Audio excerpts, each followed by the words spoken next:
We're going to talk about some of the toughest training you will ever experience in your life. And I'm going to start by explaining to you another set of training that is extremely tough, and it will explain the title that we have before us. And that is, of course, the Navy SEAL training, which is the toughest one I've read about thus far. Now, if you know of one that's tougher, let me know. I'd like to know about it. But it is so tough that 75% of people that enter it do not complete it. That's the average statistic. In 2021, 93% failed to complete the training.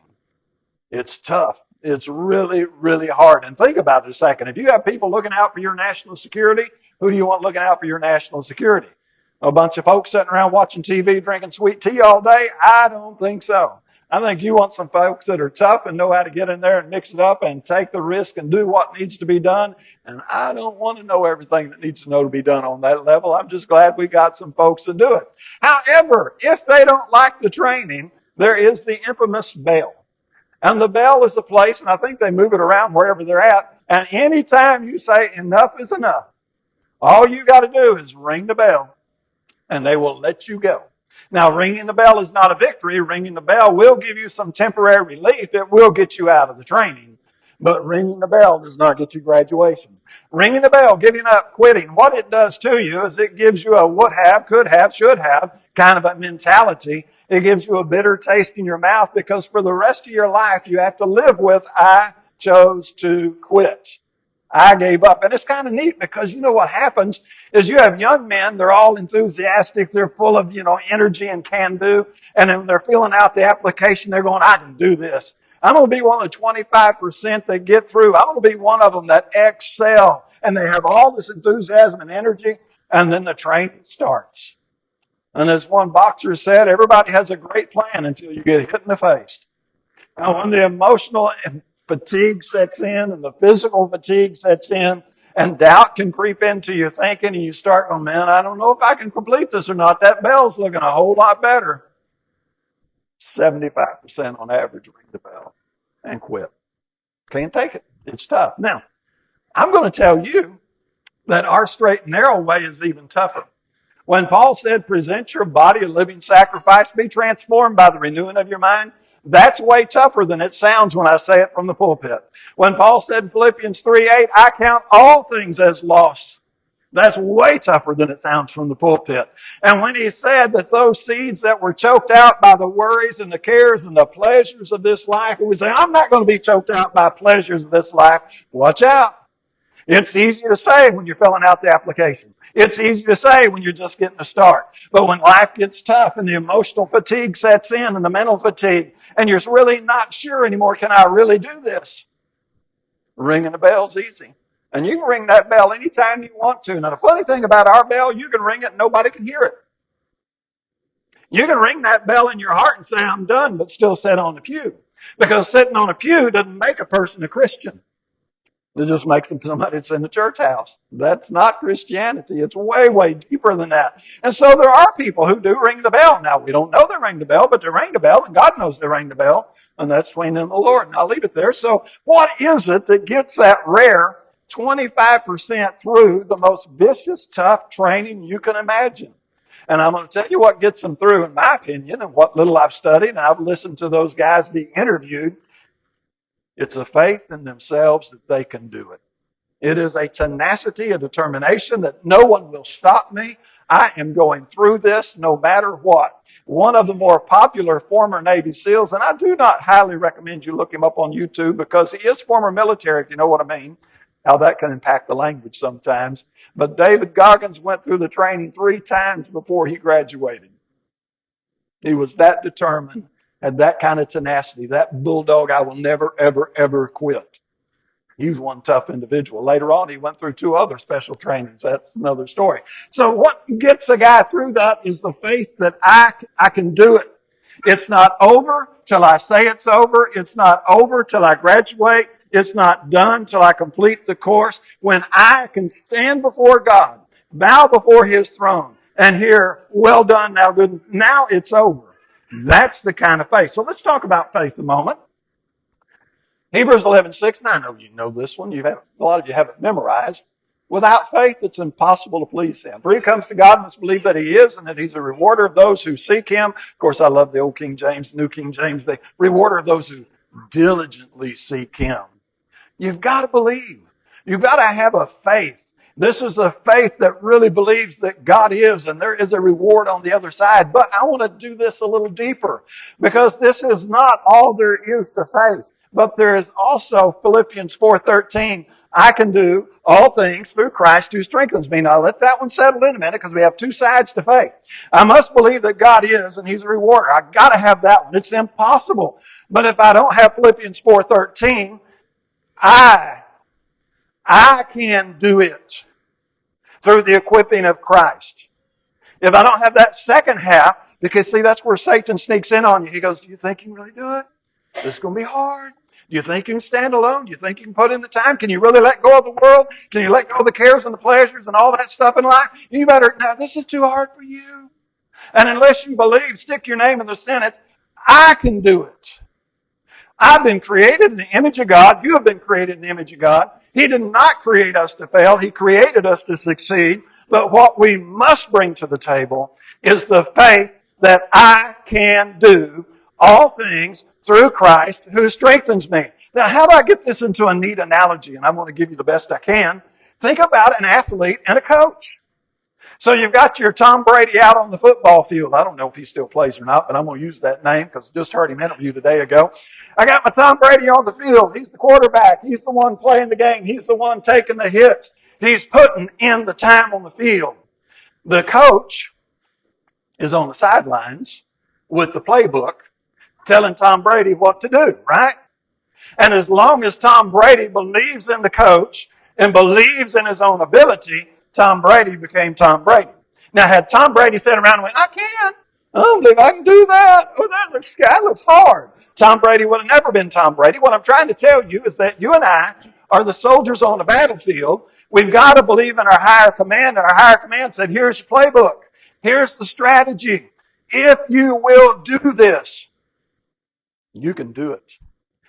I can do. Put your name in the sentence. I would say Clarence can do all things. Dave would say Dave can do all things. And you stick your name in the sentence and go, look, God don't make no junk. He didn't create me to fail. He created me to win, but it is a straight and narrow way, and I've got to bring my faith in what God created me to the table, or I'm dead in the water. Satan's got me if I can't do that part. And those are the 75% that fall out. I can't. It's too hard. Paul was not going to sit in the bleachers. He was not going to be a spectator thinking, I'm just going to sit back and watch God do it for me. It don't work that way. You got to get out there on the field. So I'm going to add another verse to you. Mark 11:23. I say to you, truly I say to you, whoever says to this mountain, be taken up, cast into the sea, does not doubt God in his heart, believes that what he says is going to happen, it will be granted to him. Now, we're not trying to move mountains. Now, if I couldn't get that to cut my grass, I'd let it do that. It's not my favorite thing. But we're trying to move the mountains of doubt, the mountain of self-inferiority, the mountain of self-rejection. This is what gets in the way. We have in our head sometimes, for God so loved the world, except me, whosoever believeth in him, except me, shall not perish but have everlasting life. And as long as there's that except me, then I'm not somebody that can move mountains. But if I can have this faith, that God created this race to be run, and He created it to be run victoriously, and that is me. If a human can do it, and I am human, I can do it. God didn't deal anybody a losing hand. Different hand, yes. Losing hand, no. I can play this hand out. I can go into heaven. I can hear Him say, well done. But the main faith that is missing is faith that looks in the mirror and says with Paul, I can do this. I got this. Yes, it's going to be tough. It's going to be hard. I'm going to struggle. I'm going to crawl around on the ground sometimes and wonder, can I do this? And then we'll get back up and say, bring it on, devil. My light shines the brightest when it's the darkest. I'm going to show you. I'm going to be rocky and round whatever, and you think I'm out. I'm coming back. You're not winning this one. You got your punches in. You better enjoy them, because I'm going to heaven, and I'm going to be there forever while you're burning in hell. That's the faith. And if you can find that, And if you can muster that and you can stir that up, God's got his half done. Do I have my half done? Do you have your half done? We used to sing, I'm a child of the King. That was the song. I think some people sang it, I'm a child of the King. Well, not really me. I'm a child of the King. Not really me. You got to get over those things. You can't let the self-doubt pervade. I've said it before. I'll do it again. If we could put a speaker on top of your head, if modern research is right, we would think you were crazy the way you talk to yourself. I'm not good enough. I'm not tall enough. I'm not this enough, handsome enough. My hair's not this right. I didn't go to the right school a lot, but dig, dig, dig, dig, dig, dig. Look, I tell you what, if you started talking to me that way and pointed out everything you thought was wrong about me, I'd stay away from you. I'd run away. I'd see you at the other end of Walmart going, I'm getting out of here before I bump into them. I don't want to hear all that garbage. But we carried it around in our own head. My mama didn't treat me right. My parents divorced when I was 13. I lived in a government housing project where we had drugs and guns and all kinds of things we don't want to talk about. I had friends go off to prison. I was sexually abused. On down, go down the list. Poor little me, I'm a victim. I'm a victim of it. No, you were done wrong. I'm not arguing that point. I'm saying until you get that garbage out of your hand and go back to Paul where he said Philippians 4:13, I can do all things through Christ who strengthens me. I didn't make up my own plan. God made it up. He said, follow my plan, you'll get to heaven. I think I can do that. You got to think you can do that too. So if you're never ever going to ring the bell and you're going to stay in the game, Revelation 2:10, be thou faithful unto death, then it's going to be this faith that says, God said it's possible, I believe God. I'm going with God. Number one. Okay, let's go to number two. You've got to embrace the test. This is a place where a lot of us mess up because we think Christianity in this life is supposed to be so wonderful and pleasant and sweet all the time, and that is a lie. That is the devil's lie, messing up your thinking, changing your expectations, so that when life does get hard and beats you around tough, you think, well, I'm doing it wrong. I might as well quit. The refining pot is for silver and the furnace for gold, but the Lord tests the hearts. Did you see that in highlight there? God is intentionally testing you. That's what this life is about. This isn't heaven yet. We haven't died so that we may rest from our labors. We're not on the other side yet. We're right in the middle of this crazy, wonderful boot camp, and there are a lot of fun things here. There are a lot of wonderful things here. But at the same time, there's the other extreme. So you have your highs, like eating birthday cake at Reese's party yesterday. Really good cake, incidentally. Little plug. And so you have that going on, and that's a great time. You look at the kids and you go, well, that's for young people. Glad I get to go home now. And then you have times where the doctor calls you up and goes, you need to come in for another test. It looks like you may have cancer. Or they call you up and say your loved one's got 6 weeks to live. Life gives you both of those. This is all a test. And if we come into it with the expectation that if I do everything exactly right, all of the cards are going to fall into exactly the right place and nothing is ever going to be hard or difficult, but it's all just going to be flower and sunshine and roses all the time, and I'm just going to walk this wide, big, beautiful, easy path all the way into heaven. We're idiots if we're thinking like that. All we're doing is setting ourselves up for defeat and a fall. Let's take it into the home for a minute. I'll be really careful here. If I look at my wife and say she's supposed to be sunshine and roses and smiles 100% of the time, I'm in trouble. Because she's only that way 99.8% of the time. I ain't going to tell you 0.2% of stories. I know better than that. Women, if you look at your husband and think they're supposed to understand what a woman understands, you're crazy. We ain't got that ability. We have single-focused ability. Ask us to do two things at once, we're totally lost already. It ain't happening. We can't multitask and think on the level you think. It isn't going to work. If you expect it, you're setting yourself up for total frustration and failure. And unfortunately, with this whole gender-neutral thing going on, that is exactly what's happened to a lot of us. Men are expecting women to act like men, and women are expecting men to act like women, and it's never, ever going to happen because it is wired into our biology differently. It's all the way down to our DNA. And we can't change that. Play it a little bit different, but we can't change it. So you look at the test, and the test is out there, and it's hard. It's tough. Now, let me add this verse to you, Proverbs 27:17, which is an awesome verse, and some of our ladies have a T-shirt with it on it, which I think is a cool T-shirt to have, because this is so true. But now, did you catch what it said here? As iron sharpens iron. Okay, I get that. I don't need that one. So one man sharpens another. Who's sharpening you? One man sharpens another man. The sharpening comes from the people I interact with. The sharpening can come from my Bible study. I agree with that. This is part of it. The sharpening can come from all the things I like to listen to when I'm driving. I don't listen to music. I listen to educational stuff. And that helps. I agree. So I get some information. But the actual practice comes when people I know personally, in my life personally, and in my scope of whoever, act the fool, act the idiot, or challenge me and get in my face and say some things I don't want to hear. It can work for me. What I'm trying to tell you is the training is not some abstract, theoretical something out there somewhere that is just going to be magically by osmosis transferred into my head. The training is going to be when my wife doesn't act like my wife ought to act, in my opinion, or my kids aren't acting like my kids ought to act, in my opinion, or somebody thinks I didn't act the way I should have acted, and they're calling me up, whining me about, preacher, why did you blah, blah, blah, blah, and they're climbing my tree up one side and down the other. That's where the sharpening comes in. And if my expectation is that everybody in my life is just going to love me and think I'm the most wonderful, pleasant person on the planet, I'm not sure who the biggest idiot is, but I think I'd be a candidate for number one there. And it worked that way. Training's tough. Training's hard. And you must embrace it.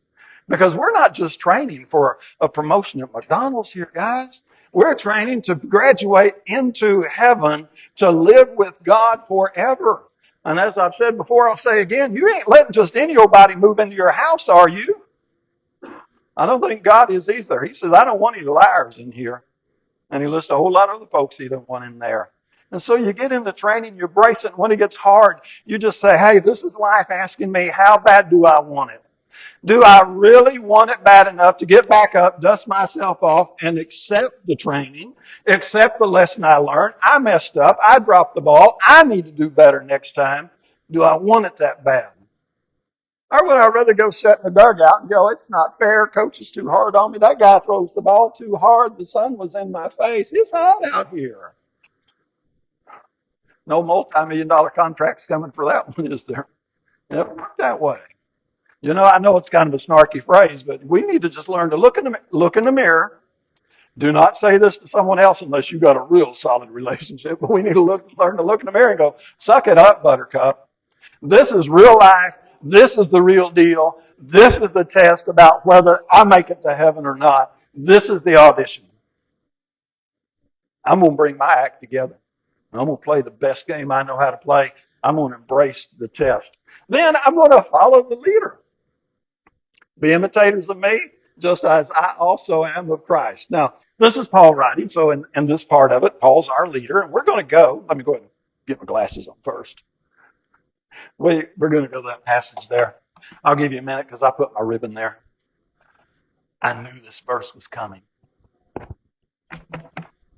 So, we look at Paul, and we look at everything he did. We're getting ready to read a lot of what he did, and we go, yeah, I can do that. Now, understand, we're still like Navy SEAL recruits in the application process. We hadn't gotten to the training yet. And we think, I'm going to be the best Christian Pine Bluff has ever seen. I'm going to rock this thing so cool people are never going to forget me. I'm going to follow Paul. I'm going to take up my cross. I'm going to walk in the footsteps of Jesus.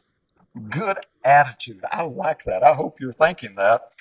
But then, like the boxer said, everybody's got a good plan until they get hit in the face.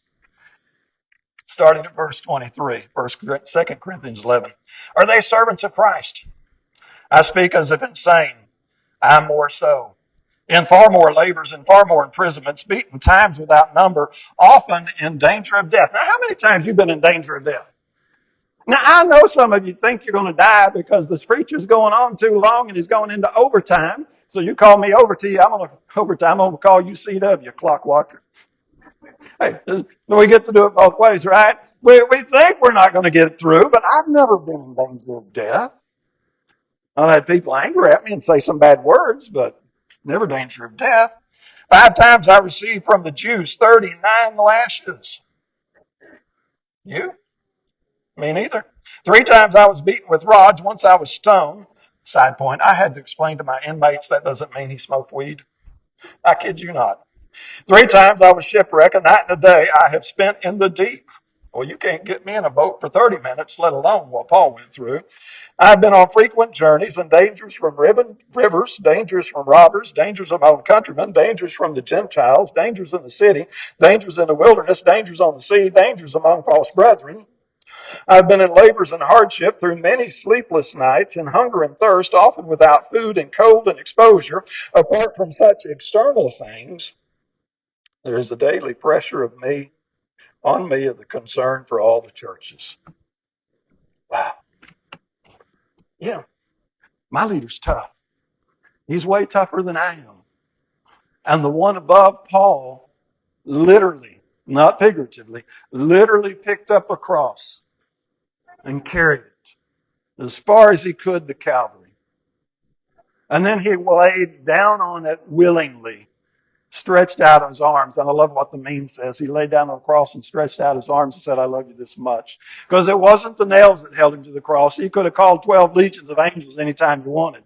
It was his love that held him to that cross, held him to that course, kept him on target. And it was Paul's love, a crazy love for Jesus that overrode everything in his heart and his life. He said, this is the only thing that counts. We read Matthew 22:37. So easily love the Lord your God with all your heart, with all your soul, with all your mind. And I think Luke's version adds all your strength. But I didn't sleep good last night. I can't go to worship today. Come on, get off of that nonsense. I can do anything I want all week long with a headache, a hangnail, a limp, or whatever. But when it comes to church time, I've just been too busy this week. If you've been too busy this week, you need to redo your schedule. Because my Bible, and I think your Bible said, seek first the kingdom of God and His righteousness. And if some nonsense is getting in the way, you can leave it in the way if you want. But the fact is, we're going to be imitators. We're going to pick up our cross. We're going to love God more than father and mother, son and daughter, more than our very life itself. A little whiny crybaby stuff's getting in your way. You haven't picked up a cross yet. I'm going to question if you were really baptized into Christ or did you just get wet? Because some people just get wet, let's be honest. Some people never really enlist for the fight ahead. It's tough. It's tough. Now I need to quit. I'm running out of time. What's going to get you through all of this? Never, ever, ever quit. And if it's tough, that's not God rejecting me. That's not God going, I don't like you anymore. That's why you're having to go through this trial.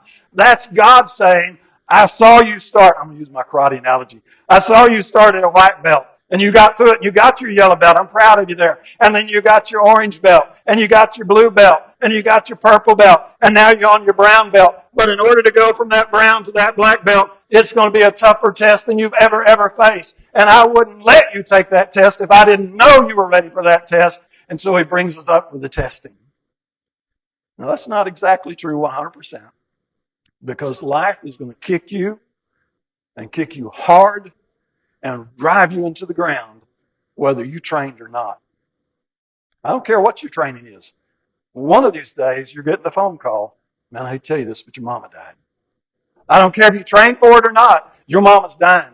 Your daddy's dying. Your grandma and grandpa are dying. It's coming. One of these days, the doctor's going to say to you, we can't do anything for you anymore. We've done everything we can do. You need to get your affairs in order. If you trained, okay. For me to live as Christ, to die is to go be with Him. Hallelujah. But if you didn't train, now it's a catastrophe. It's all in your court. You can imitate Paul. You can embrace the training. And you can understand that faith. We used to sing it. I don't know if it's in this book or not, but faith is the victory. And that is. Well, let me quit there.